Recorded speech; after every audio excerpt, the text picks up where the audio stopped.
Hi అందరికీ welcome back to our channel. నేను మీ సిరిసిల్ల అమ్మాయిని. మీరు చూస్తున్నారు సిరిసిల్ల అమ్మాయి అఫీషియల్ యూట్యూబ్ ఛానల్. ఈరోజు మన వీడియో ఏంటంటే సింపుల్గా ఎగ్ ఫ్రైడ్ రైస్ ఎలా చేసుకోవాలో ఈ వీడియోలో మీరు అందరూ తప్పకుండా చూసి నేర్చుకోండి. సింపుల్గా ఎలాంటి సాసులు లేకుండా ఇలా ఎగ్ ఫ్రైడ్ రైస్ అయితే చేసుకోవచ్చు. చూడ్డానికైతే చాలా బాగుంది కదా. ఎలా చేయాలో మీరు అందరూ తప్పకుండా వీడియో లాస్ట్ వరకు చూడండి. అలాగే కొత్తగా మన ఛానల్ని చూస్తున్న వాళ్ళు వెంటనే సబ్స్క్రైబ్ చేసుకోండి. వీడియో చూసాక మీరు అందరూ తప్పకుండా లైక్ చేయండి. ఇలా ఎలాంటి సాసులు లేకుండా చిన్న పిల్లల నుండి పెద్ద పిల్లల వరకు ఇలా ఎగ్ ఫ్రైడ్ రైస్ చేస్తే అందరూ తింటారు. చూడ్డానికైతే చాలా బాగుంది కదా, టేస్ట్ కూడా చాలా బాగుంటుంది. ఇక్కడ రైస్ అయితే ముగ్గురికి సరిపడేంత రైస్ అయితే తీసుకున్నాను. వేడి వేడి అన్నమైనా తీసుకోవచ్చు, లేకపోతే చల్లారిపోయిన అన్నమైనా తీసుకోవచ్చు. ఇక్కడ ఒక 2 టేబుల్ స్పూన్ల కారం వరకు అయితే వేసుకోవాలి. మీకు టేస్ట్కి సరిపడ కారం అయితే వేసుకోవాలి. అలాగే ఒక టేబుల్ స్పూన్ ఉప్పు అయితే వేసుకోవాలి. ఇక్కడ మీరు ఎంత రైస్ తీసుకుంటే అంత క్వాంటిటీలో కారం అయితే వేసుకోవాలి. ఇక్కడ నేను ముగ్గురికి సరిపడేంత రైస్ అయితే తీసుకున్నాను. అలాగే ఇందులో కొంచెం కొత్తిమీర పొడి అయితే వేసుకోవాలి. ధనియాల పొడి అంటారు కదా, ధనియాల పొడి అయితే కొంచెం అయితే వేసుకోవాలి. ఇవన్నీ వేసుకొని అయితే ఒకసారి అయితే మంచిగా కలుపుకోవాలి. మసాలాలన్నీ కలిసే విధంగా అయితే కలుపుకోవాలి. కలుపుకోకపోతే అంతా ఒకే దగ్గర ఉంటుంది కాబట్టి ఒక దగ్గర అయితే కారం కారం, ఇంకో దగ్గర ఉప్పు ఉప్పు అయితే టేస్ట్ అయితే ఉంటుంది. అందుకని చెప్పేసి మొత్తం అయితే కలుపుకోవాలి.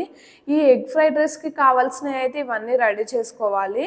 ఇక్కడ క్యారెట్, అలాగే ఒక ఆలుగడ్డ, ఒక 4 పచ్చిమిర్చి, ఉల్లిగడ్డ, కరివేపాకు అయితే తీసుకున్నాను.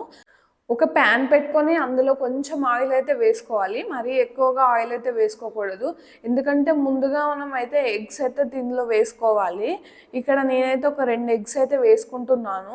ముందుగా అయితే పోపు వేసుకోకూడదు, ముందుగా ఎగ్ అయితే ఫ్రై చేసుకోవాలి. ఇక్కడ 2 ఎగ్స్ అయితే వేసుకోవాలి. మీకు ఎన్ని ఎగ్స్ అవసరం ఉంటే అన్ని వేసుకోవచ్చు. ఇక్కడ నేనైతే ఒక 2 ఎగ్స్ అయితే వేసుకుంటున్నాను. ఇవైతే మొత్తం చిన్న చిన్న పీసెస్ లెక్క కావాలి. ఎగ్ ఫ్రైడ్ రైస్లో చిన్న చిన్న పీసెస్ ఉంటేనే టేస్ట్ అయితే చాలా బాగుంటుంది. ఇందులో కొంచెం ఉప్పు అయితే వేసుకోవాలి.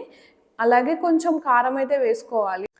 మనం ఎగ్ ఆమ్లెట్ ఎలా చేస్తామో ఇది కూడా అలానే చేసుకోవాలి. మరి ఎగ్ ఆమ్లెట్లో ఉప్పు కారం అయితే ఎక్కువ వేస్తాం కదా, ఇందులో కొంచెం కొంచెమే వేసుకోవాలి. ఎందుకంటే ముందుగా మనం రైస్కి ఆల్రెడీ పట్టించి పెట్టాం కాబట్టి ఇందులో కొంచెం అయితే వేసుకోవాలి. అలాగే చిటికెడు పసుపు అయితే వేసుకోవాలి. పసుపు వేసుకుంటే కలర్ఫుల్గా ఉంటుంది కాబట్టి పసుపు అయితే వేసుకోవాలి. ఇవి చిన్న చిన్న పీసెస్ అయ్యేలాగా చేసుకోవాలి. ఇక్కడ అడుగంటిపోతుంది కాబట్టి స్టవ్ చిన్నగా పెట్టుకొని చిన్న చిన్న పీసెస్ అయితే చేసుకోవాలి. ఎగ్ ఫ్రైడ్ రైస్లో చిన్న చిన్న పీసెస్ ఉంటేనే రైస్ అయితే చాలా టేస్టీగా ఉంటుంది. మరీ పెద్ద పెద్ద పీసెస్ అయితే వేసుకోకూడదు. ఇలా చిన్న చిన్న పీసెస్ అయితే రైస్లో ఉంటే టేస్ట్ అయితే చాలా బాగుంటుంది కదా, అందుకే ఇక్కడ చిన్న చిన్న పీసెస్ అయితే కట్ చేస్తున్నాను. ఇవి కొంచెం గోలేంత వరకు అయితే ప్యాన్లో అయితే వేసుకోవాలి. ఆ తర్వాత ఒక ప్లేట్ తీసుకొని అందులోకి అయితే వేసుకోవాలి. ఆ ప్లేట్లో అయితే వేసుకోవాలి. ప్లేట్లో వేసుకున్న తర్వాత మళ్ళీ అదే ప్యాన్ పెట్టుకోవాలి. అందులో ఒక 2 టేబుల్ స్పూన్ల ఆయిల్ అయితే వేసుకోవాలి. ఎందుకంటే అన్నం ఫ్రై చేస్తున్నాం కాబట్టి కొంచెం ఆయిల్ అయితే ఎక్కువగా పడుతుంది. ఒక 2 టేబుల్ స్పూన్ల ఆయిల్ అయితే వేసుకోవాలి. ఇవి వేసుకున్న తర్వాత ముందుగా మనం కట్ చేసి పెట్టుకున్న ఆలుగడ్డలు అయితే వేసుకోవాలి. ఎందుకంటే అవి గోలడానికి టైం పడుతుంది కాబట్టి లాస్ట్లో వేసుకోకూడదు, ముందే వేసుకోవాలి. ఆవాలు జీలకర్ర ముందు వేసుకుంటే మాడిపోతుంది కాబట్టి లాస్ట్లో అయితే ఆవాలు జీలకర్ర అయితే వేసుకోవాలి.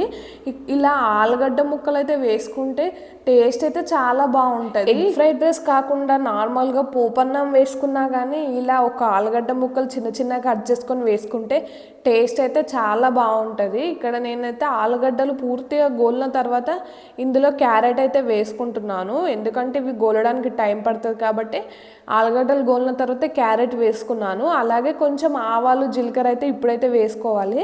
లాస్ట్లో వేసుకుంటే కొంచెం మాడిపోదు, ముందు వేసుకుంటే మాడిపోతాయి. అలాగే ఒక 3 పచ్చిమిరపకాయలు అయితే కట్ చేసుకొని అయితే వేసుకున్నాను.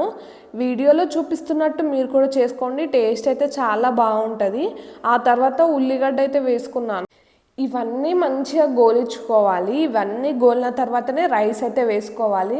ముందుగా రైస్ వేసుకుంటే ఇవన్నీ గోలే కాబట్టి పచ్చి పచ్చిగా ఉంటాయి కాబట్టి ముందుగా అయితే ఇవన్నీ గోలించుకోవాలి. అలాగే కొంచెం కరివేపాకు అయితే వేసుకోవాలి. కరివేపాకు వేసుకుంటే రైస్ అయితే చాలా టేస్టీగా ఉంటుంది కదా, అందుకే ముందుగా అయితే కొంచెం కరివేపాకు అయితే వేసుకోవాలి. ఇవన్నీ మంచిగా గోలించుకోవాలి. అలాగే కొంచెం చిటికెడు పసుపు కూడా వేసుకోవాలి.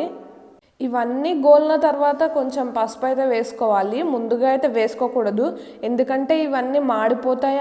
అలాగే ఇవన్నీ గోలినాయా లేదా మనకైతే తెలియదు, ఎందుకంటే పసుపు వేస్తే ఇవన్నీ కలర్కు ఉంటాయి కాబట్టి తెలియదు. అందుకే లాస్ట్లో అయితే కొంచెం చిటికెడు పసుపు అయితే వేసుకోవాలి. పసుపు వేసుకొని అయితే కలుపుకోవాలి. ఇవన్నీ మంచిగా కలిసిన తర్వాత మనం ముందుగా ప్లేట్లో తీసుకున్న ఎగ్స్ అయితే ఫ్రై చేసుకున్నాం కదా, అవి చిన్న చిన్న పీసెస్ అయితే చేసుకున్నాం కదా, అవి ఇందులో అయితే వేసుకోవాలి. ఇవన్నీ గోల్నాయి కాబట్టి లాస్ట్లో అయితే కొంచెం చిన్నగా ఎగ్స్ అయితే ఫ్రై అవుతాయి కాబట్టి ఇందులో అయితే ఎగ్స్ అయితే వేసుకోవాలి. ముందుగా మనం ప్లేట్లో తీసుకున్నాం కదా, అవి ఇందులో వేసుకుంటే సరిపోతుంది. ఇవన్నీ కొంచెం ఫ్రై చేసుకోవాలి, ఎందుకంటే అందులో కొంచెం ఉప్పు కారం అయితే వేసాం కదా. ఇలా ఫ్రై చేస్తే టేస్ట్ అయితే చాలా బాగుంటుంది. ఇవన్నీ ఫ్రై చేశాక మనం ముందుగా కలిపి పెట్టుకున్న రైస్ అయితే ఇందులో వేసుకోవాలి.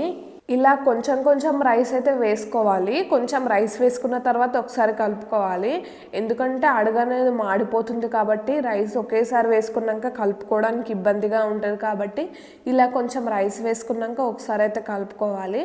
ఆ తర్వాత పూర్తిగా రైస్ అయితే వేసుకోవాలి, ఎందుకంటే ఇక్కడ నేనైతే చిన్న ప్యాన్ అయితే తీసుకున్నాను కాబట్టి కొంచెం కలుపుకోవడానికి ఇబ్బందిగా ఉంటుంది. కొంచెం రైస్ వేసినాక మొత్తం రైస్ వేసుకొని కలుపుకోవాలి. రైస్ కొంచెం గోలిన తర్వాత స్టవ్ ఆఫ్ చేసుకొని తింటే సరిపోతుంది. వేడి వేడి అన్నం అయితే తినాలి, ఎందుకంటే ఎగ్ ఫ్రైడ్ రైస్ వేడి వేడిది తింటేనే చాలా టేస్టీగా ఉంటుంది. అలాగే మనం ఈ వీడియోలో ఎలాంటి సాసులు లేకుండా ఎగ్ ఫ్రైడ్ రైస్ అయితే చేసాము. ఇలా సింపుల్గా ఎగ్ ఫ్రైడ్ రైస్ ఎవరైనా చేసుకోవచ్చు. లాస్ట్లో కొంచెం కొత్తిమీరాకు అయితే వేసుకోవాలి. ఎప్పుడైనా లాస్ట్లో కొత్తిమీరాకు వేసుకుంటేనే టేస్ట్ అయితే చాలా బాగుంటుంది కదా, అందుకే ఇక్కడ నేనైతే లాస్ట్లో కొంచెం కొత్తిమీరాకు అయితే వేస్తున్నాను. అలాగే మీరు అందరూ మన వీడియోలు చూస్తున్నారు కానీ మన ఛానల్ని సపోర్ట్ చేయట్లేదు. మీరు అందరు తప్పకుండా మన ఛానల్ని సపోర్ట్ చేయండి.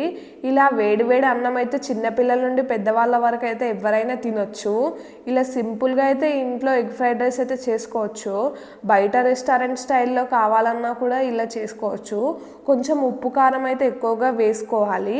రెస్టారెంట్ స్టైల్లో అంటే కొంచెం ఉప్పు కారం ఎక్కువగా ఉంటుంది కాబట్టి ఎక్కువగా వేసుకోవాలి. ఇలా ఇంట్లోనే మనం సింపుల్గా ఎగ్ ఫ్రైడ్ రైస్ అయితే చేసుకోవచ్చు.